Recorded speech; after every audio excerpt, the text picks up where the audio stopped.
노동 생산성은 꼴찌다. 이러다 나라 망한다. 여러분, 이 말이 무슨 말일까요? 노동 생산성이 꼴찌라. 그래서 나라가 망할 수도 있다. 저는 이 말 충분히 설득력이 있는 말이라고 생각합니다. 무슨 뜻이냐고요? 여러분, 이거 한번 보세요. 2023년 기준이에요. OECD 회원국 중에 시간당 노동 생산성을 나타낸 겁니다. 지금 보시면 아일랜드가 1위예요. 예, 154.9달러. 그리고 노르웨이가 2위입니다. 136.7달러. 미국은 8인데 97.7달러고요. 독일은 10인데 96.5달러입니다. 일본은 29위예요. 56.8달러까지. 예, 대한민국이요. 여러분 33입니다. 53.3달러예요. 아니 OECD 회원국이 38개입니다. 38개 중에 시간당 노동 생산성이 33이면 꼴찌죠, 꼴찌. 선진국 중에 이런 나라가 없습니다. 최악입니다. 대한민국의 노동 생산성은요. 와, 이것을 보니까요. 저는 한국노총이든 민주노총이든 이게 대통령 탄핵을 하겠다 말겠다를 가지고 깃발을 들고 범법을 해가면서 도로를 점거하는 거. 이게 할 일이 아니에요, 지금. 그들이 진정 나라를 살리고 싶은 그런 생각이 있다면 나라를 어떤 구국의 일념으로 그들이 나섰다면요. 지금 그 어느 때보다 노동 생산성부터 올려야 됩니다. 노동 생산성을 올려야지 지금 나라가 좋아지는 것 아니겠습니까?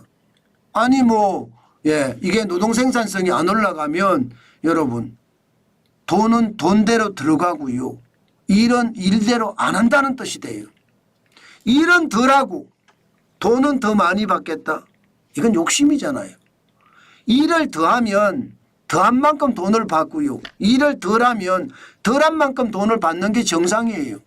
그런데 지금 대한민국은 그렇지 못하다는 거예요. 그러면 여러분 나라가 망할까요? 안 망할까요?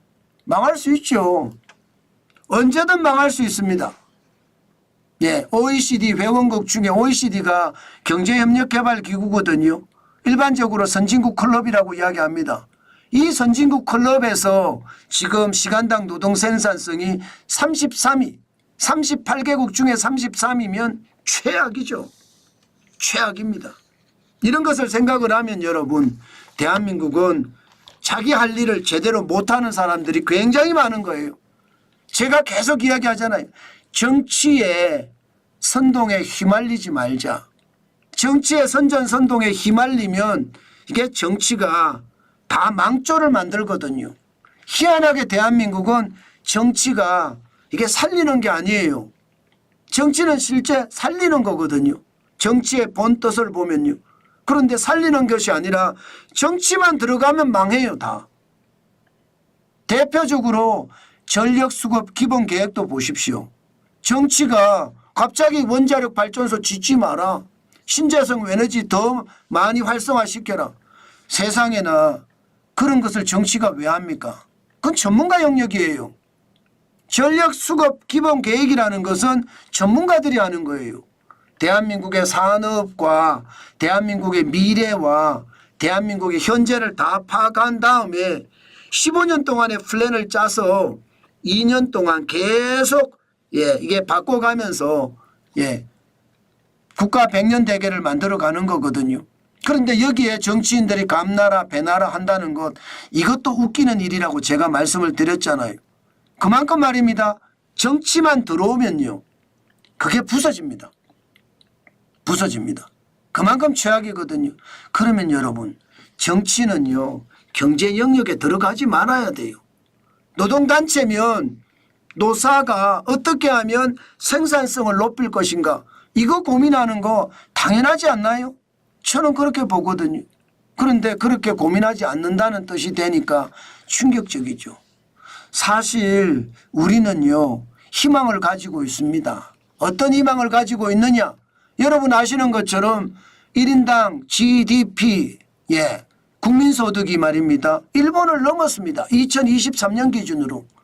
일본은 1인당 국민소득이 33,849달러고요. 대한민국은 35,563달러입니다. 이것을 보면서 이내 말입니다. 대한민국의 많은 사람들은 자부심을 느꼈어요. 도저히 따라갈 수 없는 난공불락의 일본이었는데 일본을 따라 넘겼습니다. 불가능한 일이 현실로 일어난 겁니다.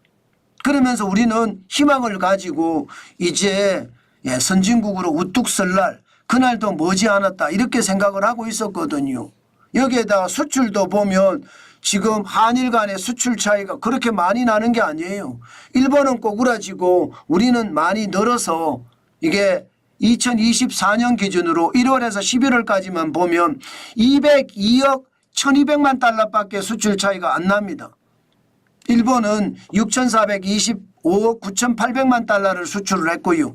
대한민국은 6228억 8600만 달러를 수출을 했습니다. 그 차이가 많이 안 나잖아요. 그러면서 야 대한민국도 할 수 있다. 일본만 하는 것이 아니다. 이렇게 우리가 생각을 해왔는데 이게 노동 생산성이 떨어지니까 갑자기 말입니다. 일본이 다시 우리가 따라가지 못하는 그런 형국으로 가지 않겠느냐 그런 생각을 하게 됩니다. 왜냐고요? 일본의 말입니다. 1인당 노동 생산성은 앞서 말씀드렸다시피 28이지만요. 이게 점점 올라가고 있습니다. 점점 올라가고 있어요. 지금 일본은요. 한때는 2019년까지만 하더라도 시간당 노동 생산성이 21이었습니다. 그러다가 밀리다가 2022년에는 30위까지 밀렸거든요. 2023년에는 29위로 한 단계 도약을 했습니다. 죄송합니다. 28위로 도약을 했죠. 그러나 대한민국은요. 대한민국은 2019년에 31위였는데 2021년에 30위까지 올라갔다가 2022년 33위, 2023년 33위 더 떨어졌습니다. 더 떨어졌어요. 게다가 노동 생산성이 좋아질 기미가 안 보입니다. 그러면 결국 말입니다. 한두 번 일본을 추월해보고 이제 우리도 꼬꾸라질 수 있다는 이야기가 되는 건가요? 충분히 꼬꾸라질 수 있을 때가 돼간다 이렇게 이야기할 수 있습니다. 여러분 시장은 늘 변합니다. 일본은요 나름대로 경제개혁을 단행을 했고요. 아베노믹스라는 게 일본 경제를 잃어버린 10년, 잃어버린 20년, 잃어버린 30년을 탈출게 만들었습니다. 그러면서 일본은 고무되어 있습니다. 그러나 우리는요 지금 고무된 것이 아니라 오히려 말입니다. 생산성을 향상시켜야 될 주체들이 정치투쟁만 하고 있으니 이거 제가 봐서는 앞으로도 더 어려워질 것은 자명해 보입니다. 결국 말입니다.